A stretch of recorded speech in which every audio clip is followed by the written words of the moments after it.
Hello and welcome to a dram of diving. I am back for the night to host you all. My name is Jason Meany. So I'm going to be your host, and I got a couple of great people joining me. So we're going to say hello to them in just a minute. Firstly, I would like to thank Kyle, who went ahead and grabbed this Red Best single pot still Irish whiskey. He did abandon us completely and moved to Florida last week. So we are going to drink his whiskey and not really celebrate him in any way, shape, or form, but just drink his whiskey. So that is our plan. I'm going to bring our guests in now, and I'm going to have them go ahead and introduce themselves. Some of them you recognize from our show. I'm sure some of them you recognize their voice and their face from other things, and let's see who they are. Let's bring you all in. Hey, Tec. Hey, what's up, Jason? How you doing? Not bad. James, how we doing? Hey, Jason, how are you? Excellent. Jeff, how we doing? I'm doing good. How you doing, Jason? Excellent. You'll have to pardon my voice. I'm a little bit sick, but we will go ahead and get through this. I've already done a couple things today, so on webinars and such. So I'm sure that my voice will hold up. So all good. Tec, since you're right next to me, why don't you go ahead and introduce yourself and kind of what you do? Sure. Hey, everybody. I'm Tec Clark. I host the podcast The Dive Locker, as well as the podcast The League of Extraordinary Divers. Have a brand, scubaguru.com, and I'm also the associate director for aquatics and outdoor scuba diving and outdoor recreation at Nova Southeastern University in Fort Lauderdale, Florida. Beautiful. I love it. And we'll put the links up in the post and everything, or in the comments, so everybody can kind of see where they're at and make sure that they can find all your content. Let's go. James, Divers Ready. Hey, everyone. James Blackman here, originally from the United Kingdom. I now make my home in Miami, Florida. I'm a technical diving instructor under my own brand, Miami Technical Diving, and I host the YouTube channel Divers Ready. We make educational and entertaining content around the world of scuba diving, meant to sort of subsidize your standard traditional scuba diving education and fill in the what your instructor didn't tell you kind of niche. So great to be here. Thanks so much for having us, Jason. Beautiful. My pleasure. Jeff, go ahead. Introduce yourself, sir. Hi, Jeff Cinciripino. I own a dive shop in Rocky Hill, Connecticut. It's called Scuba Shack. And a few years ago, I started a weekly blog on our website called Scuba Shack Weekly, and that quickly morphed into Scuba Shack Radio, a podcast. So just hanging out here in Connecticut, waiting for the water to warm up and get back in diving up here. Beautiful. I love it. We'll go to Bon Air first. Yes, very nice. I love Bon Air. We were there in August. So first off, cheers, everybody. Not sure what everybody's got. Hey, but cheers. Very nice. All right. Not bad, Kyle. Thanks for the whiskey. Let's keep your time in Florida, bud. All right. So basically, I'll kind of give you a little background of the show that we got here, which I don't think we've ever really talked about the history of this show, but Tec, you kind of came to a bunch of us and said, hey, let's present at DEMA, which is the Dive Equipment Manufacturers Association, and that is for dive professionals, and kind of presented there. And one of the questions you had asked us, we did present there, not kind of, I guess I kind of presented and just was kind of up there. But we gave this presentation and we had really great audience, and people asked, if they could see it again. So we decided hey, let's have a chat and talk about this. And one of the things that came about was very similar for that was our origin. So I'll go ahead and start out for our audience and talk about my origin, and then we'll go in the same order we went on this one, on the introductions, and then we'll kind of round it back the opposite way for the next question. But origins of our show, essentially, I had been put into quarantine because I was working in the hospital and for COVID, and basically kept away from everybody. And I was taking refuge at my dive shop periodically, and decided, let's have drinks online with friends and talk about topics. Apparently idiots wanted to hear me talk, and they listened, and they wanted to hear other people talk, and they wanted to see what we were drinking, and they bring bottles or send bottles, and it's kind of weird. Don't know how that happened.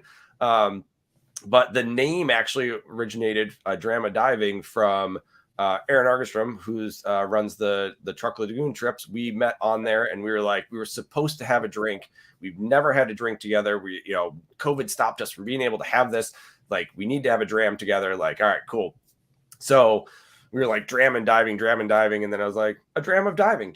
We're just talking about a little bit of diving, probably a lot about drinking and a bunch of other bullshit. So, oh yeah. Like, I didn't talk about this. You can swear, you can say whatever you want. No one cares. So that's kind of the origins. And we're at about 50 episodes. We advertise a little bit less because some of those I really would prefer no one see from the beginning. Like, the audio and visual was terrible, like grainy and horrendous from someone's living room. Yeah. But that was our origin story. It was kind of a COVID origin story overall.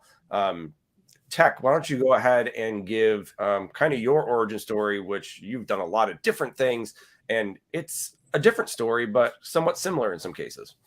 Yeah. So with the two podcasts I have, the first one out of the gate was the League of Extraordinary Divers, and the second one is the Dive Locker. And the Dive Locker is the more modern one, but it has more content to it. The weekly podcast that I was doing that was basically all about anything for dive professionals. It's exclusively to dive professionals. And it was any area that would enhance teaching techniques, risk management, training, anything that would help an individual out as a dive professional. And so that one has been tremendously popular. And that was just put on my heart. Just lots of questions, lots of things and issues that I saw in the industry. Some things were wives' tales that were going around. And those of us in the know were like, come on, that's ridiculous. No. Well, people aren't getting that out of their IDCs and their ITCs. And so where are they getting this stuff? And so it just became a thing to put that on my heart to do a podcast that really just dig in deeper into the things that were for dive professionals. But then the cooler one is actually the League of Extraordinary Divers. That came from me being captain of the U.S. freediving team. And I was at the Kona, Hawaii Championship, the Pacific Cup of freediving. And the director picks me up at the Kona airport in a van. And he says, as soon as I get in, there's an old guy up in the front seat, and he's there. And he goes, Tec Clark, I want you to meet Bob Croft. And I'm like, Bob Croft, like the U.S. Navy diving legend, Bob Croft, freediver that beat Jacques Mayall in 1967 and did submarine stuff. And he's in the U.S. Navy dive manual. He's in the dive medicine book by Beauvais. I mean, he's all over the place, like, as this guy. And I'm like, no way. He's sitting in this van with me. And he goes, yeah, you guys are going to be roommates this whole competition. So we get to the condo that we're staying at, and we pick our bedrooms and come back, and he goes, do you like scotch? And I said, yes, sir, I do. And he's like, we got to go find a liquor store. And sure enough, we got in a taxi cab, and we go to a liquor store, and he buys the biggest bottle of Cuddy Sart that I've ever seen in my life. I mean, it was like some kind of weird import, maybe because it was Hawaii, maybe they made, I don't know, but it was like 2 gallons. I mean, it was the biggest thing I've ever seen. And so sure enough, he gets that, and we go back, and every single night of the competition, we drank scotch and we talked, and he told me his stories over and over, just new stories every night. And I just sat there and said, the legends in diving, well, we've got to sit and have a drink and talk dive stories with the legends in diving. And so that's how the podcast started. And then I just started interviewing all kinds of legends, and some of them are in person, and we're in breweries and having beers and everything. And others were just doing it like this. So those are my 2 podcasts. See, scotch, whiskey, bourbon, and diving. And that is the origin. Like, that's just, that apparently is the mixture you need to create good diving content. Like, there is a formula there. There is a formula. James, please tell me that bourbon, scotch, or whiskey is involved in the origin story, or at least make it happen. I mean, yeah, they probably were, but I mean, I kind of want to know how the contest went. If Tech's getting liquored up with a Navy diver every night, like how did the Kona contest do? How did the American team do? You know, oh, the women came in first place. Men, not so much. That's beautiful. Well, I mean, I have, you know, 2 origin stories. You know, the first obviously was that, you know, I was orphaned at quite an impressionable age when my parents were shot outside the opera, and I was raised by my butler. So, you know, when I'm not scuba diving, I just like to, you know, dress up in rubber and go and fight crime around Miami. The other origin story was dressing up in rubber in Miami is it's in both. I've got 2. I'm like, oh geez, here we go. Yeah, no. I joke. I was on a photography assignment for my high school paper, and I got bit by a radioactive spider. Such is life, you know how these things happen. Origin story. No, yeah, mine was kind of not COVID related, but it was initiated during a downtime for me in diving, and that's when my dear wife Karina had to go in for a bit of a major surgery, and I needed to block like a couple of months off from diving. No students can't be going diving for 12 hours a day because she needed a little bit of home care. So I'm not the kind of guy that's good to sit on my hands and twiddle my thumbs at home and that kind of stuff full time. So I had to kind of come up with something that was diving related, good for the business, and obviously diving related, and that could be done from home. There's only so many reruns of Harry Potter and Downton Abbey I can watch before I think about washing. Pick up an accent. That's where we got the accent from. It's not a natural accent. That's where you. No, that's true. No. I'm also from Connecticut. You wouldn't tell. You wouldn't tell. I hide it now. But Peppa Pig too, right? Those are your big 3. Yeah, exactly. Exactly right. Yeah, exactly right. So I was like, okay, well, what can we do with just the equipment that I had at home as a marketing effort for Miami Technical Diving? It's pretty niche what we do. We do sort of camp style dive courses where people come and stay and train with me, but it's 1-to-1. And how can I reach a wider audience? And then you've got this fantastic platform like YouTube, which is free to upload videos to. And I just I guess it was born from that singular question of what do I wish I was taught by my open water instructor that I only learned later in my diving career through my mistakes, other people's mistakes, reading deeper into materials that weren't course related materials and so on. Like, how did I round out my education as a diver, and what of that can I take for video topics to put out there that other people can also learn from? Because there seemed to be, I wouldn't say a void. There were other people out there with voices and opinions on YouTube. I didn't invent YouTube scuba diving, but definitely I felt like there was a opportunity for more content. The topics that I'd searched on YouTube weren't covered. I was like, oh, well, I'll make the video about it and that kind of thing. So yeah, that's my honest origin story, but I like the Butler story better. Yeah, it's fine. That works. I love it all. And the rubber suit. And the rubber suit, yeah. I mean, he has that. That's not a lie. That's also true. Yeah, that was the only part that was true. Not being there, but a rubber suit. Yeah. Yes. Jeff, go ahead. Origins. Yeah. So, back before I took over ownership of the dive shop here in Connecticut, I was working for a big insurance company, and I was traveling a lot, and I was traveling a lot overseas. And, when you're on the plane and stuff, you don't always want to watch movies and things. So I would listen to podcasts. Back then I was also into home brewing. So I listened to a lot of home brew podcasts and things like that. One trip I got to go to out to Kentucky, and that's where I discovered bourbon. So I was listening to bourbon podcasts, so that was the thing. And after I took over the shop, I started saying, well, maybe I need to start listening to some scuba diving podcasts out there. And back then, 2017, 2018, I looked around, and there wasn't a lot back then. Or at least there wasn't a lot that was current.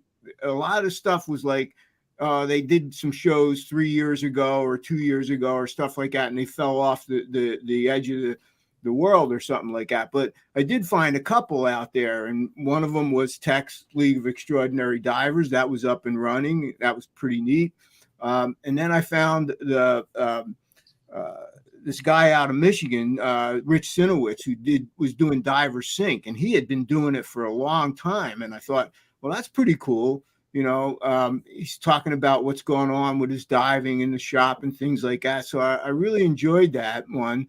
And then I stumbled across the guys out of Michigan, the Great Dive podcast, and they were just like crazy. They come on the show a lot. They're a blast. I love having them on. They're like all over the place. I mean, what a comedy duo, right? And I said, well, maybe I can do something. I don't know. So thought about it for about 3 or 4 months, and then one day I just said, I got some things to say, so let me sit down and figure it out. And that was on St. Patrick's Day, 2019. We kicked off Scuba Shack Radio, and next week will be it's a bi-weekly podcast. I can't do it every week. I thought about trying to get it up to doing it a couple of times, every week, but man, you just don't have. I didn't have enough time, so it's still bi-weekly, but I'll be celebrating 100 shows next Monday. So nice, congratulations! Definitely need a link for that. Like that's huge. Get us a link, or I'll put a link up somewhere on the just a dedicated post on that one, because that's huge, man. We don't want to leave that in the comments. So yeah, we'll make sure we share that on the page. So very, very cool. That's great. Congratulations. Thanks. I'll drink to that. I mean, that's for an excuse. Like, yeah, cheers. Like, What are you drinking, Tech? Yeah. Jefferson's. What's left over that Cutty Shark? Yeah, exactly. Yeah, I realized I was down to this one. My top ones have gone away, and I forgot to restock, so I'm on my last bottle right now, and it's Jefferson's. Jefferson's Ocean or Jefferson's? I do like the Ocean. Jefferson's. Yeah. Oh, yeah, that's good, but the Ocean's right there. That's excellent. Yeah, Jefferson's Ocean's which voyage? This one's 23. Sorry, 23. That one's Voyage 23. That's when we were drinking in truck too. This is like one of my go-tos. I love that. I haven't seen me too. Yeah. Well, I got a bottle of single barrel Four Roses from the local shop. These guys picked it out a few years ago, so nice. It's cast strength, so nice. Can't have too much of that. Wow. Yeah. Gotta work tomorrow. Yeah. James, what about you? What do you got? You asked the question. Well, no, I mean, Jefferson's Ocean's nice. If I'm forced to drink New World whiskey, then that would be something I would, I would go. No, I'm drinking. I love it. I'm drinking Glenmorangie Singet. And I've literally got a wee drop of it left. Yeah. In fact, I don't even know what that's still in the bottle. Just kill it. Yeah. And I'm usually that never turns out bad. Guy. I got given a bottle of this. Shout out to my buddy Scotty Orbinger, who got me that. I don't know. It's been on my bar for a little while. Maybe it was my last birthday. I don't know. But I just finished it off now. So beautiful. Nice. Congrats. I like it. Yeah, lovely. So, one of the things that gets asked of a lot of us, and we had this conversation at DEMA, was where you get your content from. And James, you kind of touched on it already, but we get Jeff, like you said, trying to do it we used to do it every single week. It was just a lot to do it especially once everything started opening back up and people were working like crazy. The viewership went down because people were busy and they're not watching it as live anymore, but they still want the live flavor and they watch it on YouTube later for us, which is a little bit different from your guys' platforms.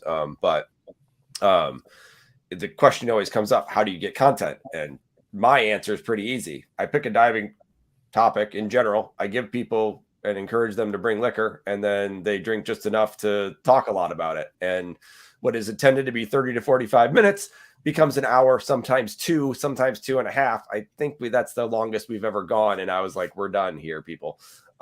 We all need to go home. So Jeff, where are you getting your content from? Do you struggle with that? How does that work for you? Yeah. Well, I started off it does get to be a struggle a little bit. Well, how much do you do? At first, there's a lot of stuff that you want to talk about, and you find equipment, diving training, things like that. But you start to figure out, it's getting a little harder to fit some of this stuff in. So one of the things that I did was I put some recurring segments on, and one of them was to review an episode of Sea Hunt, and I do that every third show. There's 155 episodes of Sea Hunt, so I got a while to go with that one. So I've got a little bit of that blocked out. But then, you try to look at something from diving history. Is there something that resonates? I did some segments on, some of the old, some of the people you might not have known about from scuba diving, like Fenimore Cooper, E.F. Fenimore Cooper. He had some really great stuff. Not Cooper. I forget his last name now, but and the Decors, what was going on at Decor and Healthways and things like that. But then what I do is I start to poke around, what's out there resonating with people. What do I want to weigh in? Like last time, Jason, you guys did the Discover Scuba, Try Scuba thing, and I'm like, wait a minute, I got something to say about that. Exactly. So in my last podcast, I talked a little bit about that. But then I try to do a segment called Wet Notes, not real original, but it's news and information updates. So I poke around the web, see what's going on, and then just, dive a little bit deeper into some of the things that are either on Dive Newswire or, divers, Stevens website out there, Blue, things like that. So you look around, you figure out, and then you put your own spin on it. Yeah. And Deeper Blue is one of the ones we didn't talk about as a podcast. Stephen was supposed to be on here, but he had something else he needed to do. So that's another good one. We mentioned Great Dive Podcast. Those are kind of, you guys, and those ones are kind of my go-tos, and that kind of fills up my time. But those are the ones that, I think that's kind of where you got your stuff from there. Yeah. Tech, when you were doing that, right? Like, these are the people I know and listen to. Like, let's talk to them. So, absolutely. Yeah. So, James, same question to you, sir. Yeah, so as I mentioned already, like when I started the channel, I was just trying to find content that didn't exist by searching for a question. And if 20 videos came up on the topic and all possible viewpoints on how to buy a scuba mask were covered, I wouldn't make that video. I'd try and find something where there was a gap. Now I am in the luxurious position, 65,000 subscribers later, of viewer suggested content. So I have to work as hard at that now, because I get emails all the time like, hey, James, was hoping, no, you're busy, but was hoping you can answer this question for me. Boom. That's a video idea. Great. Mm-hmm. Fantastic. Thank you very much. Write that down. Add that to the list. So that's super helpful for me. Like nowadays, I'd have to scratch my head and do as much research. The topics are kind of suggested, because you're guaranteed if someone's asking that question, other people have that question. And you put that content out there and it'll run. So yeah. Beautiful. So pretty much it's all coming into you from now. It's you had to cultivate it before, but now that is a self-fulfilling prophecy, basically, and just keep I mean, we do a lot of gear reviews. And so obviously, if gear manufacturers send me a piece of gear or whatever to review, that pretty much writes itself, because they're just my opinions on the piece of gear, good, bad, or ugly. But yeah, if it's a sort of techniques, tips, hints kind of question, then yeah, that normally gets a video. So did you ever pan a piece of gear there, James? I've refused to review stuff. Ooh, excellent question, Jeff. That is a great question. I've refused to review stuff because if I am 90% sure that it's going to be a piece of crap, who am I really serving? It's not good for my channel. It's not good for the manufacturer. And honestly, it's not really good for the public. Okay. So I don't, yeah, it's tough. If somebody came to me and was like, hey, will you review this? I kind of say, oh, I'm already fully committed. That's my usual excuse. So I'm already fully committed for my dive reviews for this year, or whatever like that. So most of the gear is either stuff that people are asking me to review and that I have an interest in, or it's stuff that, manufacturers are sending to me that make it through to the video review. If it's something I'm not interested in reviewing, I just send it back, return to sender. But yeah, there's not a great deal of value in panning gear. Yeah. I think the last thing I gave an over, a sort of a negative review to was a user requested piece of kit, and that was the what do you think of the Garmin Descent Solar, the G1, and I didn't love it. I didn't love it at all. I thought the screen was pretty crap. It's small. The solar aspect doesn't work. It takes forever to get 1% of charge. So that was kind of an overridingly negative review, and it showed in the community that it didn't really get a ton of views. There weren't a ton of comments or interaction. People were like, "Oh, I don't want to listen to this," and just turn it off, because people are basically already. It's all confirmation bias, right? Yes. If you've decided you're going to go and buy a Shearwater Perdix, you're going to go and look for a review that tells you it's the best computer on earth. You've already made your mind up most of the time. So in the events of reviews, when people say, "Oh, I wanted to check out the review before I buy this thing," no, you didn't. You just wanted me to tell you what you thought you already knew. Yeah. In most cases, just confirmation bias by review. So, and we see that, and Tech will get to that question for you in a minute, but I think you bring up some really good points that we have to address. Is when we start talking about these, and anybody that's listening that's like, how do I want to get started? And that's kind of part of our audience here, that I know that there were some people from DEMA that are probably here listening or going to listen, that their point was lots of questions on how do I get involved in this? How do I get started? Anybody can do that. And one of those big things is being genuine. You're going to end up like, and I'm not going to drop names in any way, shape, or forms, but the ones that are like, here's our best ones that just happen to be advertisements on our web page or magazine. And they're all like, you can line that up. The full page is number one. Like, all right. Yeah. Like, why is not the actual best one? Like, this one's the one that everyone's raving about. It's not even on your top 25. Like, that's ridiculous. And it's clearly paid advertising and not genuine. And no one really listens to it, except for I got the number one tested because I wanted it anyways. Confirmation bias, right?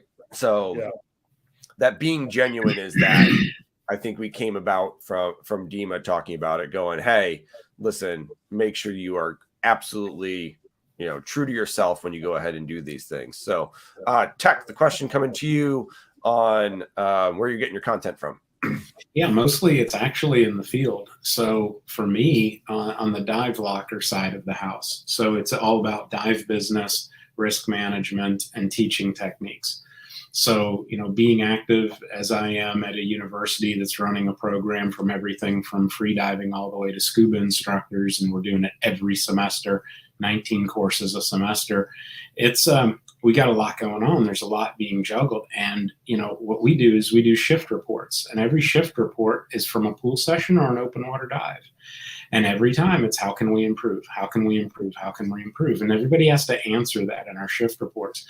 And so we make wonderful changes into our policies and procedures, even based on brand new instructors, college age instructors that just have good sense and sensibilities. And, hear me 33 years as a dive instructor, and I'm going, that's a really good point. Yeah, we should make that change. That's excellent.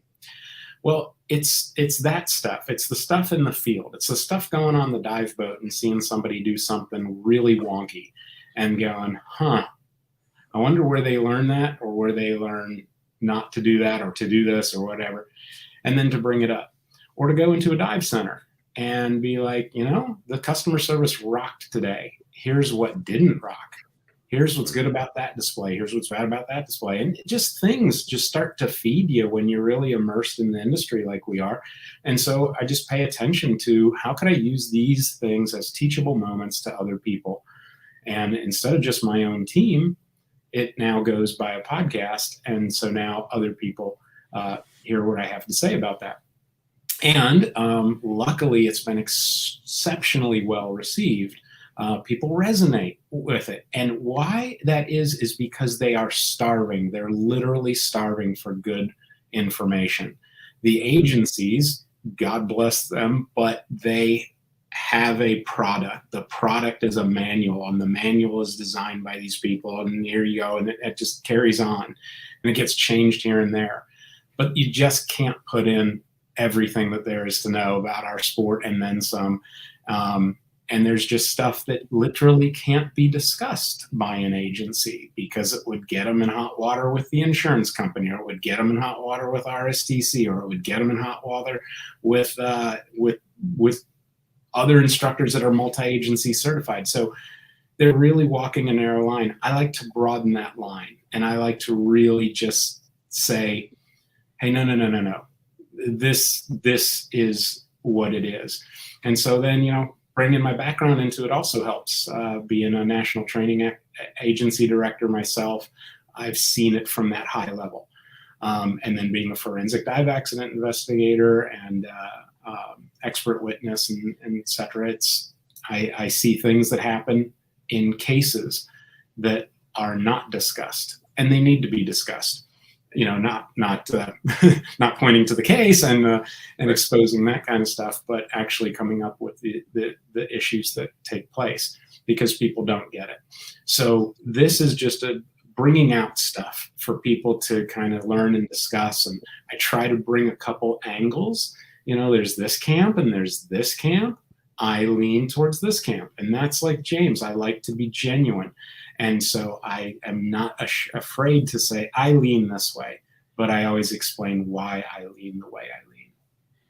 I think that's huge. Like when I teach, I do it this way, or I don't even really tell them this is the way I do it. I say, how do you want to do it? This is the information I'm giving you. All right. How do you want to do this? How do you want to route that hose? And even if it's the exact same way I'm trying to get at, I'm like, why? Why would you do it that way? What explain that to me. They're like, I did it wrong. Like, I didn't say that. I said, explain to me why you did it that way. And if we have valid reasons, and there's no safety protocol, I'm like, all right, let's try it. Let's go that route. And a lot of times they go, well, that worked. I go, yeah, because that's the way I was going to have you do it anyways. But, you came up with the same conclusion I did, but I need you to know why you did it so that if you did make a decision later, if somebody asks you why later, you don't say, because my instructor told me to do it. That's not an answer.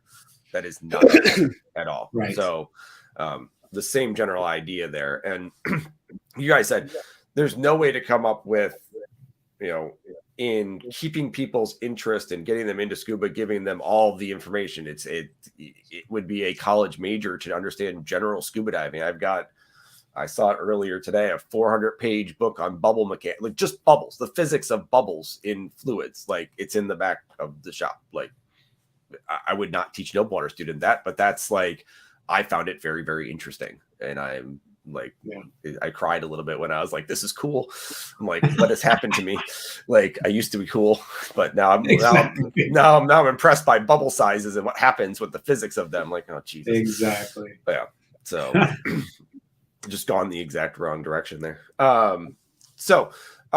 Great content ideas there. If people are looking to get into podcasting or video stuff and things like that, part of what they don't understand is behind the scenes of stuff, how long it takes, what's involved in all of these sorts of things, and how people have seen the rise of these podcasts and videos and YouTube channels and influencers. We've seen it even with TikTok, where we've seen this trend with TikTok, where TikTok came and it was the brand new crazy thing. And then a lot of people started getting Photoshop and using green screen, or Premiere and using green screen. And people are like, well, that's not real anymore. And they switched to the whatever is the newest one. There's a bunch of different names, and a bunch of people are doing ones where like you can't edit because people are looking for the fresh, new, raw type thing. People don't understand what goes into the editing of stuff.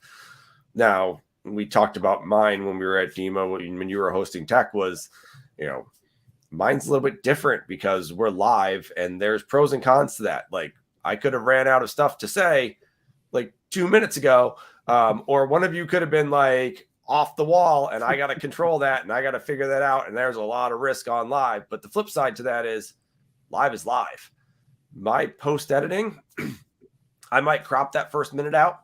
I download the audio file. I throw it up on the podcast. Most of that's automated for me. It's, automatically to YouTube. I change a couple of things afterwards. And literally my time invested is, hey guys, do you want to have some drinks and talk diving? Here's the topic. Let's try to fill an hour. We drink, we do it. I download it. I upload it. thank you very much. By tomorrow morning, I am done with what I need to do. And it was probably 2 hours worth of work, and I had a blast doing it, which is very different with the amount of work that you guys put into yours. I'm going to switch it up. James, how much work you put? I know I surprised you because you were expecting me to go Tech or Jeff, and you had a minute to think about it. I'm hiding down here in the bottom right. Yeah. So what goes into the work to get your channel going? Oh, wow. Jeez. Yes. Very grab sad. another and then tell us. Very sad. I'll grab it in a moment. Okay. Hold your glass up. I'll pour you. There you go. It's gotten more evolved as the channel has grown. Actually, I try and, whether it's an investment in a nicer camera or a nicer lens or a better microphone, it's not all gear related, or education when it comes to like my editing techniques and my knowledge of color grading and that kind of stuff. I try and make our videos better each year. Technology moves on. We're on 8K televisions now and this, that, and the other. So I try and keep up with the technology and the modern video editing and make my videos feel relevant because they feel fresh and of the age when they were released. So conversely, as I got better at editing, it's taken me longer because I'm doing more steps and more polishing, so to speak. So my involvement has actually grown rather than shrunk. You would think, oh, the more you do something, the better you get at it, the faster you get at it. And that hasn't been the case for me personally. It's been like every time I'm trying to beat my last video in terms of, it doesn't always happen, of course, but that's always my goal, is to put out a better video, from a technical point of view. And that's really where the effort comes in. Like I said, the content pretty much writes itself because someone will ask a question. I have a genuine reaction to that question. As Tech said, it's good to present all arguments and then say, hey, look, this is my thoughts and feelings. Same when I'm reviewing a piece of gear. I have opinions about that piece of gear. It doesn't require a lot of thought. It's my personal reaction to it, having used the product in the water. I try and separate my thoughts into like the pros, the cons, who I think this piece of kit is best suited for. So there's a preset structure for a review video. That doesn't take very long. The shooting of it doesn't take very long because I've built a studio where I can just press record and go, turn microphone on, turn camera on, press record and talk. So that doesn't take very long, but the post-production has gotten longer. So it depends wildly. If it's just a straight sort of opinion piece where I'm just talking to a camera here in my dive locker, it could be conceived, filmed, edited and uploaded in maybe 3 hours, 4 hours, something like that. I've also gone to South Africa, spent a month there shooting the sardine run, and spent 6 months editing a short documentary. So it varies wildly. Oh, yeah. So and throw that up on the channel, and it gets less reviews than the Garmin Mark II Descent review. It gets less views. And it's like, well, what the hell? We've been joking about that recently with some of our social media posts, like how the curated, like, nice content that we spend all this time, like, people are like, yeah, great. And then you put up something garbage, they're like, ooh, comment. You're like, what? Yeah, 100%. It annoys the hell out of me. It's ridiculous. So, So somewhere around 3 to 5 hours to get a video up. How often are you doing that, James? Weekly. Yeah, weekly. But I try and batch videos. So right now we've got 3 giveaways on the channel for the last 3 videos of the year. They were recorded on the same day and edited all the next day. So that was 2 days of consolidated work, not 5 hours per week every week. It's kind of like, okay, I've got 2 days gap here. Those are going to be my video days. Get stuck in, write, edit, write, shoot, edit, upload, optimize, and then I don't have to touch it until I run out of content and have to think about what the next video idea is. Yes, exactly. Oh, one thing I forgot about, I do have to pick which bottle I'm going to drink each week. So that's I forgot that's part of my process. I have to make that decision. Well, I got to go pick a bottle now. So yeah, that works. All right. I don't know if you guys have seen my emergency kit. I'm going to turn this around just to. So that's the Nedu chamber in the frame. That's library corner. And if we turn that around and we scroll up, we have my emergency kit. I can't wait. Oh, yeah. There we go. Nice Rode microphone, awesome. By the way. I like it. Oh, is that Pirate? That is Pirate. Yes. So I have 1 Irish whiskey, 1 Scotch, 1 rum, and then I keep a bottle of bourbon in there for profiling reasons. It's the very Reverend Elijah Craig. Well done. It is, yes. Yeah. So Wow. keep that in there for profiling, you know. I love that. Way to I go, give someone the choice of those four and they go for bourbon, I know what I'm dealing with. All right, Tech, how much time you taking on yours, bud? Well, it all depends. Yeah. So I mix it up. Some things are truly inspirational, and it'll happen, and it's just truly internal. I don't have to do any research on something. And I'll go do my morning walk, and I will dictate to just get it all out. And then I go from those notes and then record.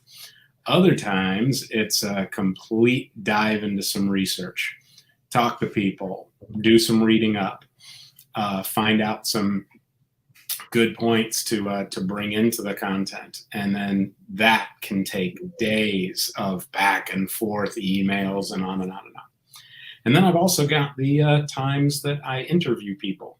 And so I bring people on as guests and I interview them. Chasing down guests is challenging.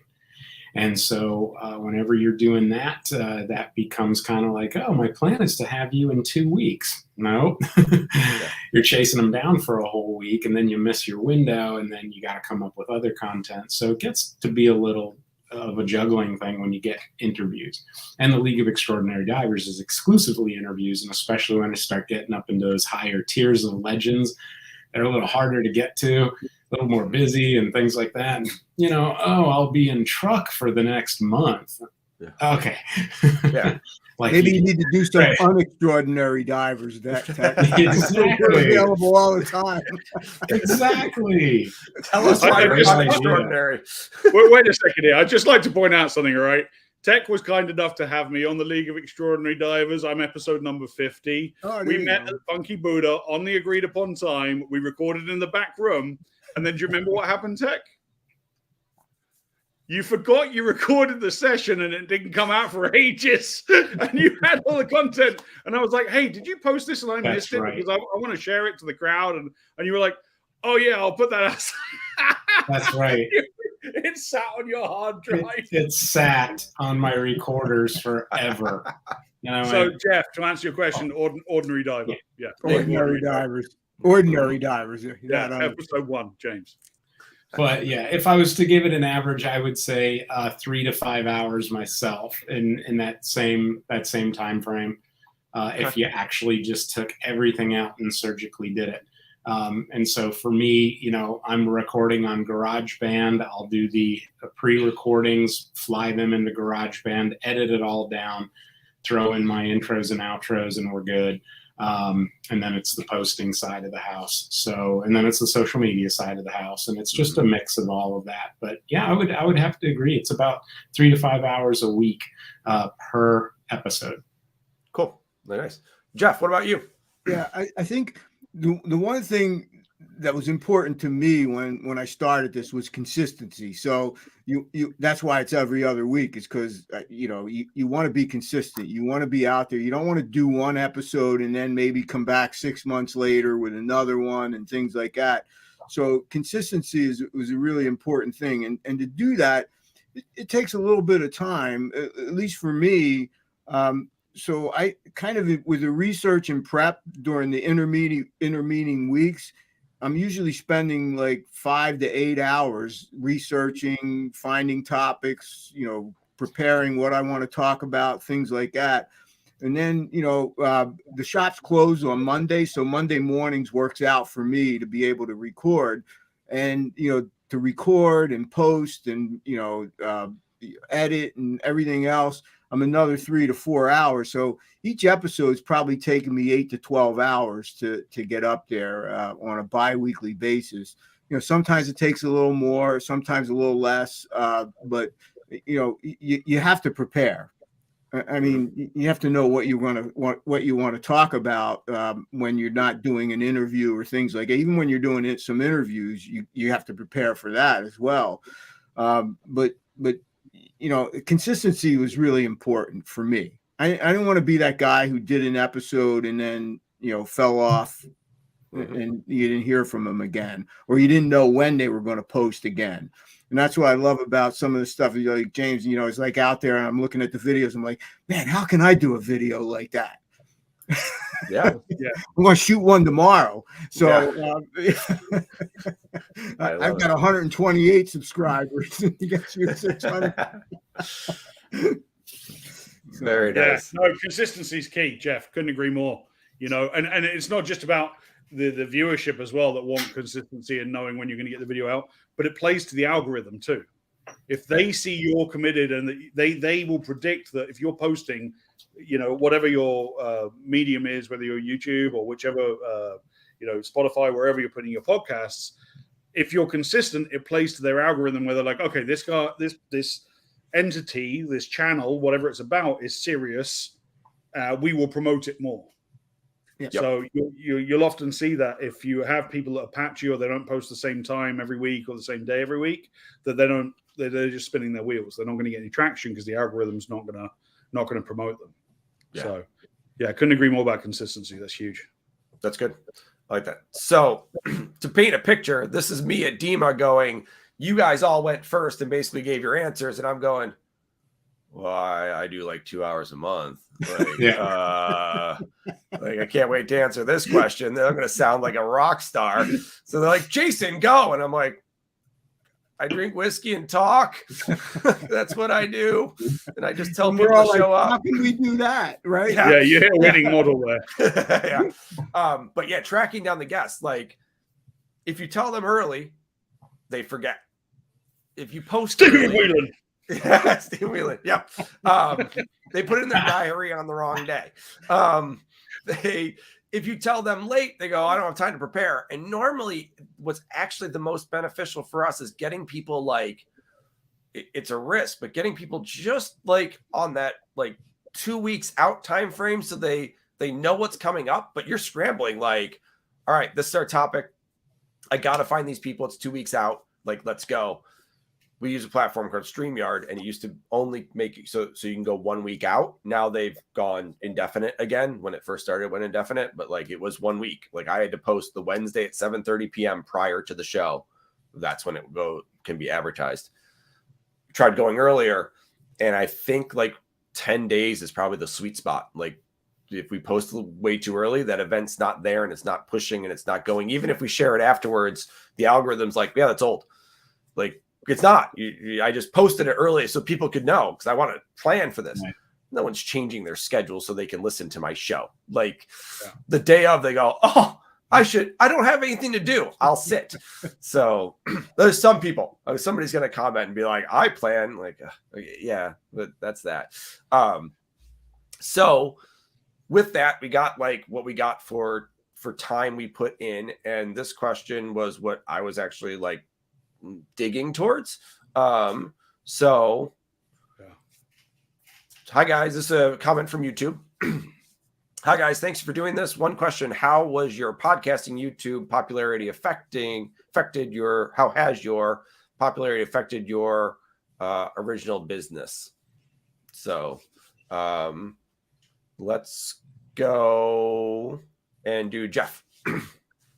So that's a hard one to nail down, especially now. You know, I started the podcast in March of 2019, and you know things were going well, and you know 2020 started off with a bang. We were like, this is going to be a really, really good year. Mm-hmm. And then it kind of has gone away.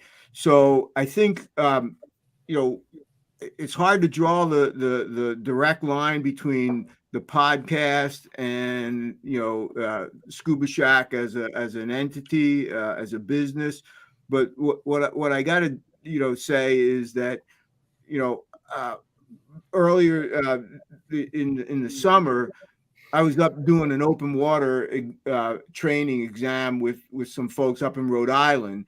And I just got out of the water. I was walking across the parking lot in my dry suit, standing there, and some guy comes up to me and he points to me, goes, "Are you Jeff?" And I'm like, maybe. Does he owe you money? Yeah, well, maybe, you know, And he goes, well, I'm Rob from Long Island, New York. I'm up here, just checking out. And I heard on the podcast you were going to be up here. So I thought I'd stop by and say hello. And you're like, okay, all the work, it doesn't matter. That was worth everything. So people are listening, whether you think or not. And you do it long enough, maybe you'll resonate somewhere down the line. But to draw that direct connection between the end business and the podcast, I can't draw that right now, but that doesn't stop me. I still have something to say, so we'll keep at it. And that's the question, is affecting your original business, which is excellent, great question, and we'll continue to answer that. But one of the things that misses is you are the people I would want to talk to anyways. We hung out at DEMA talking and drinking and just chatting. Like, you're the people that I would have a video conversation with anyways. And that was kind of the start of my show, right? Like, I would do that anyways. So the benefit, the immediate one, was I'm talking to my friends, and I'll post it online if people watch. Great. If they don't, I'm talking to my friends. Like, great. I'm going to hang out and we'll put it out there. And if we can make a difference in, like you said, Jeff, 1, 2, 10 people's lives, then great, wonderful. Like, that's just icing on the cake, but really it's an intrinsic thing. So we'll continue to answer that question on the original business, and you guys, Tech and James, you guys can hit on the intrinsic thing. But that was one thing that kind of came out of DEMA too, was when you start, it doesn't matter. You could have one person pop up and leave. You can have 10 people pop up and leave. Maybe that changes how you present if you're looking at changing things, but do it for yourself. And if you're genuine and true to yourself, then things are going to be, it's going to pay off in the end, that direction, because you're doing it for yourself, and who cares what it is. And that's how you get that genuine viewership to go from there. Tech, I'm going to go for you next on, how has it affected? I mean, you're in a slightly different situation, but, from the dive center type stuff, right? But you're still in a similar type of thing. So, yeah. So, although I don't have a dive center, the specific skill sets that I have are kind of wide and varied. And I can say 100% to answer the question that came in. It has absolutely blossomed the original business model that I've had, and the elements that I continue to produce are even being more blessed by the podcast, especially the Dive Locker podcast, because what happens is you got to remember that there's voices out there. Everybody's got a voice. And so what happens is, who resonates with your particular voice? And that voice that you have becomes your particular brand. And we each have those basically particular brands. And so that's why we gravitate to each other here, just like Jason was saying, because I like what James has to say. And, he's a lot of fun, and we drink together and, that kind of stuff. But the big thing is that we see eye to eye in the diving space. And, I think that that's where the voices resonate, and you're going to have people that want to hear what you have to say. And there's going to be people that don't want to hear what you have to say. For me, particularly, there has been a wonderful audience that has kicked up that really appreciate what I'm trying to do for enhancing dive business, risk management, and teaching techniques. And so, as those are my 3 pillars for my podcast, there's folks that really, that is what they're coming to listen to. And so, how has that blessed me? It's been amazing. So I have an online course that is the Risk Management for Dive Professionals course. I've talked about it several times, and there's even content that's in it that I've done on many different episodes, but it's all packaged together and honed and embellished. And that has grown because of the podcast. I've had speaking gigs pop up because of the podcast. I have had consulting gigs pop up because of the podcast, especially when people go, you've got a huge dive program at a university. How do I get into a university? Well, I've got an episode on that. You can listen to the episode on that. And they're like, no, I'd like you to walk me through it. And will you talk to my administrator about it? Yeah, sure. You got it. No problem. So I can tell you without doubt that my particular business model that I've had outside the university under the Scuba Guru brand has blossomed because of the podcasts. And then, to interview people, that makes you tight with them.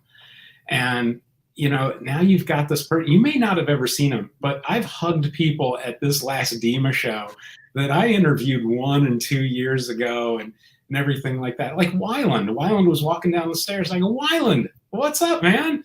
Tec Clark, you were on my show. And he goes, Tec, how did he remember me? Well, we had a really good exchange. I'm a nobody to this guy, but we had such a good time together on our show, and he was just like, after we pushed record, he's like, dude, this was one of the best recordings I've ever done. Thank you for this interview. You were so cool. We got to get together, on and on. So that, I think, opens so many doors. So even if there's not a payoff, hey, who knows? Maybe I'll be chilling with Whelan down in the Keys someday, and that can be a story that I get to tell. Love it. Beautiful. James, question to you. Thanks, Tec. Yeah, I mean, my answer's a pretty easy one. Well, let me see. I can run this by the numbers. I've taught 49 students this year. 48 of them found me on YouTube. All right. Bearing in mind, I only teach 1-to-1. I mean, I'm full-time. Yeah. Most of my courses are at least a week long. So just to explain why that number's so low, I'm not a resort dive center pumping out 8 open waters every 3 days. I've done 49 students this year, and only one of them was a referral from somebody who also didn't come through YouTube. Let's put it that way. So that's pretty, that's pretty clear evidence right there, mathematically. They found me on YouTube. They were like, I like what this guy says. I agree with 85% of his opinions. And I want to get trained by him. And then if you can break down any other barrier to sale and make it easy for them to come, well, you book the flights to Miami. I'll come pick you up at the airport. I'll take care of all the diving arrangements. The classroom's here and I've got all the equipment. So let's do it. Yeah. Fantastic. Done. Super easy. So that, and, one of the things, Tec, I know you agree with me on this, but I'm always banging on about how you can retain quality professionals in the dive industry is not to rely on a single source of income. If you are just a job in minimum wage dive instructor relying on tips, and then COVID hits and your dive center closes down for 3 or 4 months, you're completely out of luck. And a bunch of my personal friends who were in that situation, who were quality dive instructors, didn't have any income, and they all bounced out the industry. And we lost a lot of great guys out there.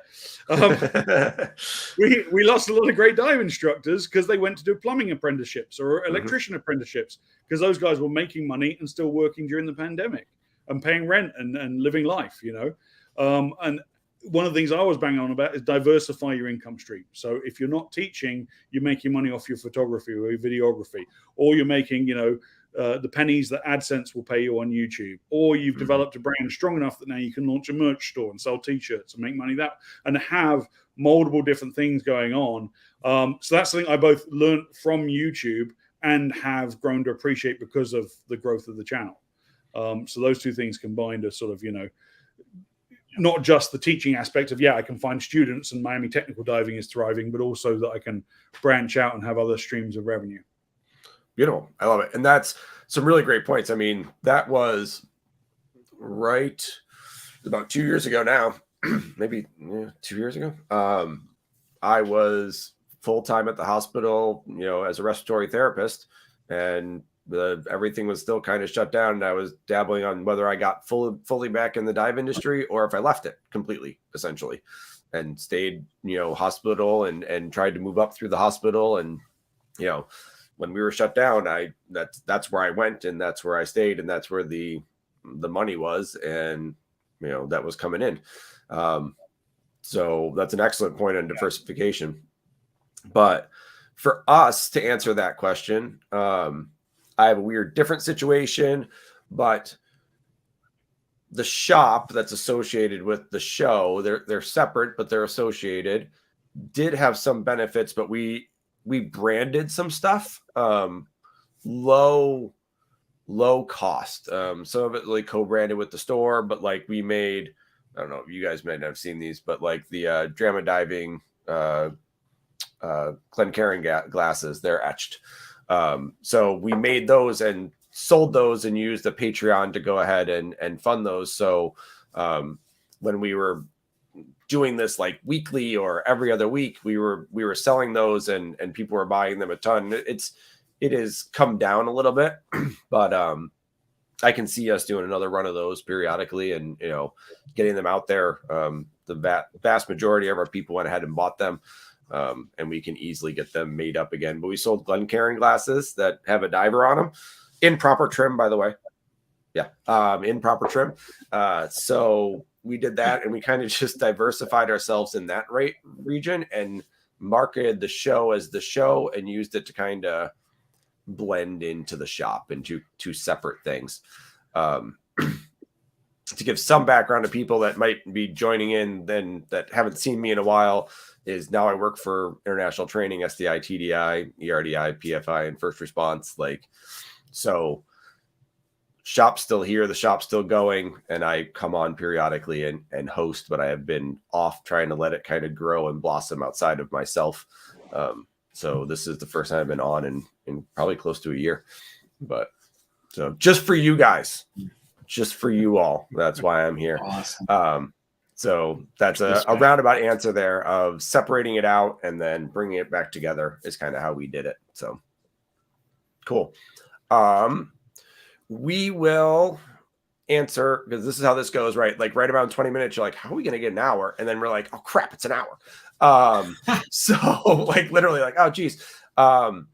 Let's answer one more question because we clearly have people on here and I see people that have been doing this before. And I know Nicole's made some comments in on the Facebook channel here.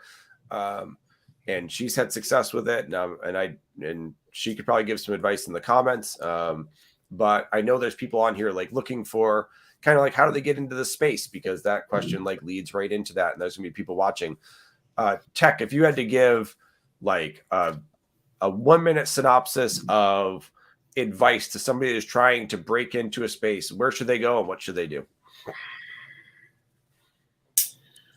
Well, I can tell you this. If I were to do it all over again, I would do it extremely differently.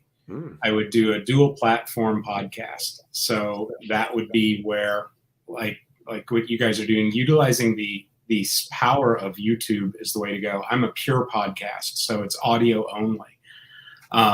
If I were to do it all over again, I would hybrid it. So I would have on the YouTube, me doing it, whatever it looked like, and then the audio would go onto a podcast.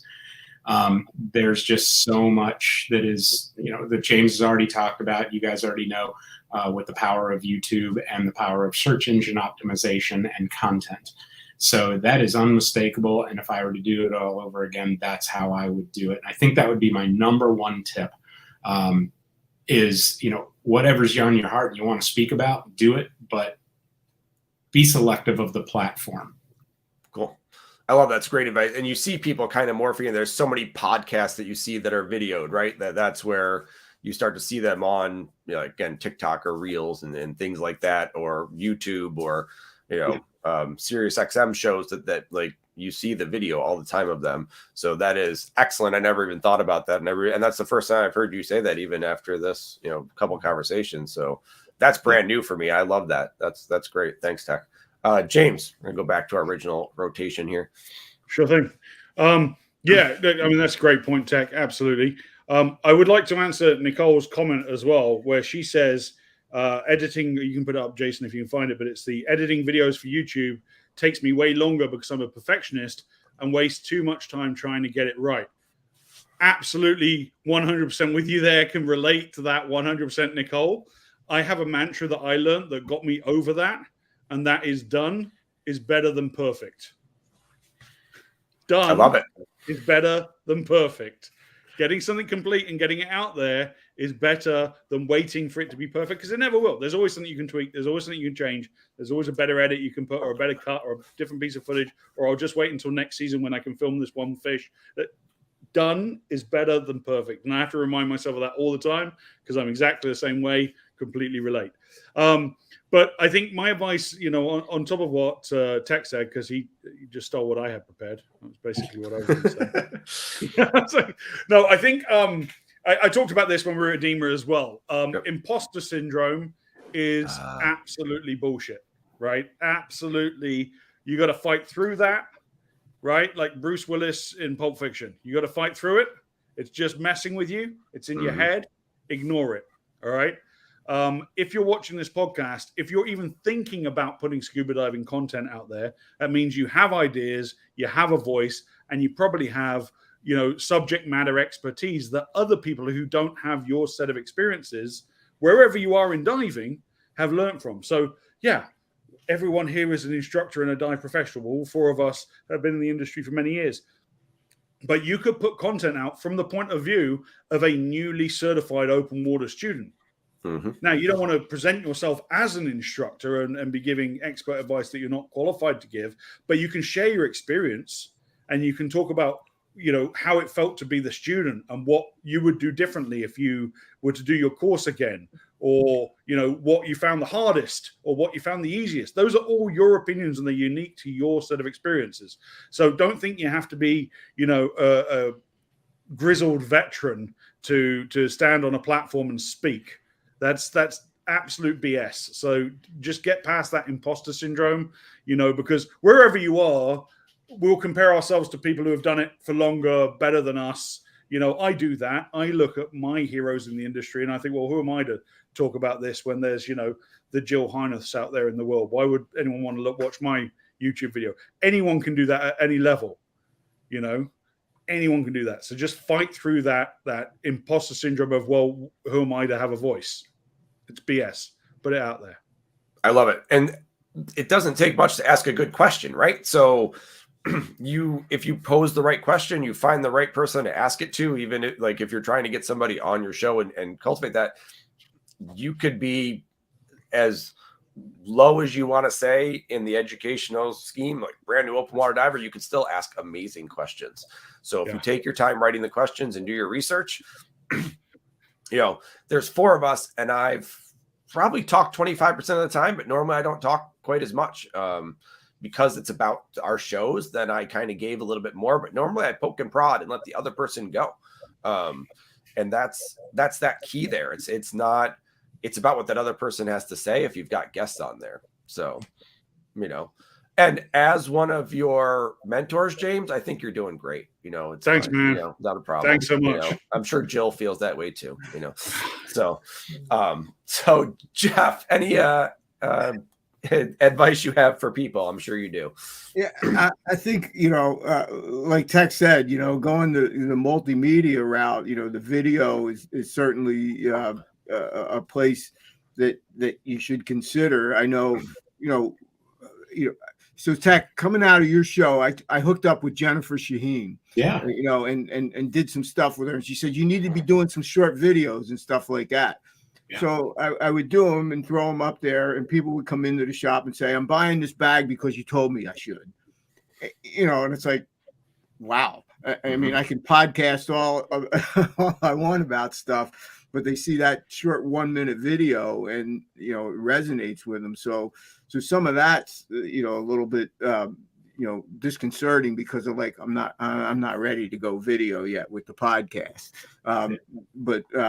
But I think it's that whole idea around, if you're going to start this, you got to do a little research. You got to know where you're going to want to host the podcast, what place you want it to be. You're going to have to put up a website for the podcast. There's a whole bunch of stuff. So just don't think that you record on GarageBand and that's it. There's a little bit more to it than all that. So do your little bit of research and be prepared you need a little bit of technical, wherewithal to get it up, to get your podcast up and running and moving out there. But, so don't sell that short if you're going to start something like that. But to James's point, just, it's your voice. You tell people what you want to do. Now, my podcast, I don't try to get into controversial topics or, take sides on things. That was just, I didn't need a lot of, info wars type of activities going on. So I try to steer clear of that.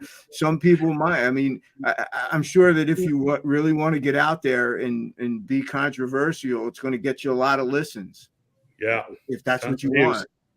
Yeah, but a lot of times that's garbage too, and it's not what you want. And it's like, well, I wear these fins because here's why, or I train this way because here's why, and not to bash anybody else, split fins or whatever you want to talk about, but that's neither here nor there, right? It's like tell them, just be authentic. Like, are we about to go off? No, we're not going to go there. We're not. Nope. No. I am avoiding that. No. Triggered. Nope. I bring it down. It's going off. No.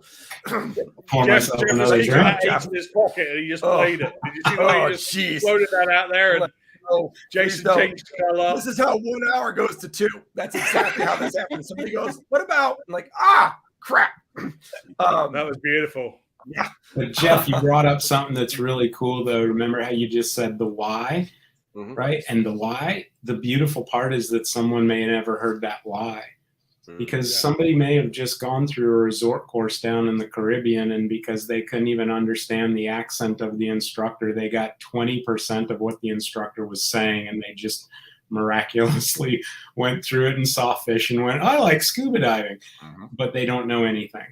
And so you being a voice that says, "Hey, I'm a dive shop owner and this is the brand that we have and this is why we like this and everything," it gives somebody stuff to think about, and I think that that's important. And it's what James does. And,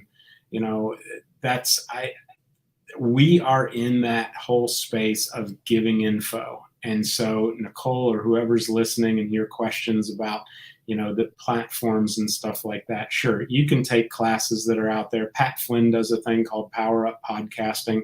It's a how to get into podcasting. It's absolutely outstanding from A to Z. He does it. It's worth the investment. And I followed him for years, and he's who got me into it on podcasting and how to do it. So that helps with that steep learning curve that goes along with it, is if you can get coached by somebody to do that. But the biggest thing is what is your niche? What is your voice going to be? And once you find that, I'm telling you, you will find people out there that want to hear what you have to say. Yeah. I love it. Thank you. So, 2 bits that kind of bounce off of what everybody has said that we have not talked about, and I don't know if it's out there, and I want to make sure these 2 things, which I talk about oftentimes when I'm counseling people on some marketing stuff, is 1, you have 7 seconds on a video. You have 7 seconds. So if your intro is 9 seconds long, you've lost them. They don't know what you're talking about. You're done. You have 7 seconds. And the second thing is people will forgive poorly done video, but audio, if your audio's off, they're done. They're gone. They're out. So those are 2 huge things that, as we're talking about, like how to balance these things, microphones should be prioritized over cameras and like that audio stuff should be there. And then make sure you get through your intro and make sure you get into that content and get that hook in within 7 seconds, or the people are gone. And you can watch the viewership on the channel go up and down. You can stay around for like 6 seconds and drops off, comes back up, drops off, comes back up. And I can watch it in the corner as we're going, and I can see every 10 seconds or so, it goes up and down, which is pretty interesting to see that like in real life. Like it's every 10 seconds, it drops. Boom, boom, boom, boom, boom. So it's pretty cool. Let's see here. We have a comment. It's going to cover up James and Jeff, but we'll put this comment up there. I started diving about a year before COVID. Don't underestimate the podcast impact on people's development, whether divers ready, Dan South Africa speaking side mount, or Gareth Locke's book. Even though I got a lot of diving during that time, it still molded my thought process. Obscure topic like how to set up a spool from Divers Ready. So I think that's hugely important, that there's a lot that people, can see and can learn and maybe even refresh on. A number of times I see a clip done so that the clip's going to come off or break off of a spool is like, oh, okay, yeah. I know I taught you that. Like, let's refresh that. So those videos and audios. Yeah. Well, it helps you. Beautiful. Good. All right. So hey, you know what's on that same thing though? That's really, I think, just special. What? James talked about in one of his episodes about how he was doing an advanced class with a student, and or no, I'm sorry, technical. You were going to do a technical class with an advanced student, so they were advanced coming into technical, and you had her do a mass clear, and she went, "Okay, mass clear." Deflated her BC, kneeled on the reef to do the mass clear. And you told that story, and I think that is like this. It's an aha moment, and I just love that from that becomes the aha about well, that's because you were trained to do that, and so these training scars have followed you, and then blah blah blah blah blah, and learning takes place. And so that I think is just one of those great things that kind of goes along with that comment right there. That when we're out there and we're seeing things and saying, hey, how can we better? How can we do better? How can we all be better? How can we have more fun? How can we do this sport and enjoy it better? That's when just these messages come out, and they come out really strong, and you know, people resound with it, and that's what you hear. And James hears it, Jeff hears it, you hear it, Jason. When you run into people at DEMA and they're like, hey, I listened to your show. Really? Oh, that's cool. It's very humbling. Yeah. But it's awesome at the same time. Oh, absolutely. Yeah. It makes you feel good. Like, oh, you're that person from that thing. And you're like, what? All right, you're the one, I guess. That's great. Beautiful. It makes you feel good. So, and it sparks up good conversations, and it creates good friendships, right? Like Tech, you and I met on here basically. And then, you know, it's more from there. So, that's right. And then you introduced me. Well, James, you and I met through TDI, but you know, Jeff, I met you through Tech. So I met you through Tech too, Chief. So yeah, that's awesome. So it's very, very cool. All right, so we have gone over our hour. Like always, I don't even pretend anymore that it's going to be an hour. So I'm going to say goodbye to you all, put you all in the green room, and then we can say our mutual goodbyes at that point in time. But I want to say thank you, and you guys will take a second to thank the audience and everything. But cheers to you all. Thank you very much for going ahead and joining me on the show. I really appreciate that. So any closing remarks, Tech? While you finish your drink. Sorry.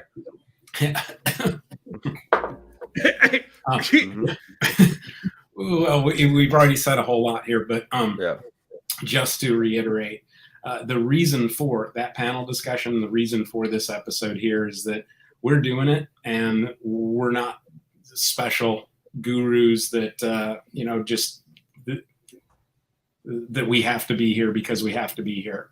No, if you're listening to this because you think this is an interesting topic and that you want that type of way, the medium to be able to talk to people and to give your message, do it. Do it, and it works. It really does. It has benefited all of us, and in many, many, many ways, and it's benefited the audience. So, yeah, do it. Good. Thank you, Tech. James, final remarks. Oh, just thanks to everyone for tuning in. Awesome to be here with you all again and relive that awesome. I mean, for those of you that weren't at the chat in DEMA, the stage was like 5 schoolgirls just giggling the whole time. It was just ridiculous. It was, we tried every possibility to add value to our audience, but it was a good time. It was very, very funny and very warm. So thanks for rehosting or rehashing this, Jason, because it's fun and we've really the key message is the friendship we made along the way.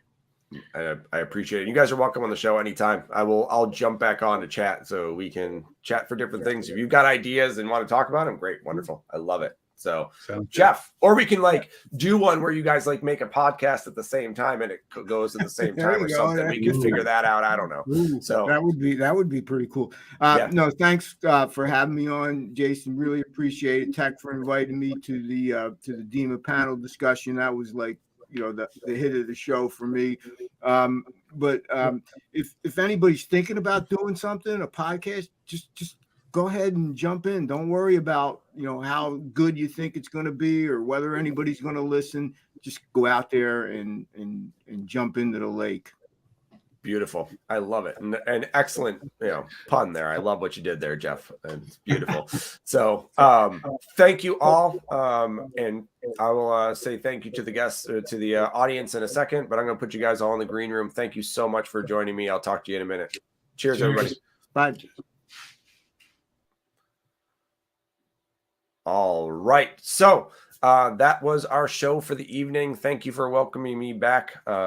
And thanks, Kyle, again, for leaving your whiskey here and never coming back for it because you've abandoned us and went to Florida. We all know how that goes. Let's see if I can do this correctly. Over here would be a follow on YouTube when it's out there. On my right-hand side there above my name. There should be a little thing that pops up there, and there'll be some other suggested videos that pop up also. Feel free to give us a follow. And until next time, cheers, everybody. Have a wonderful night.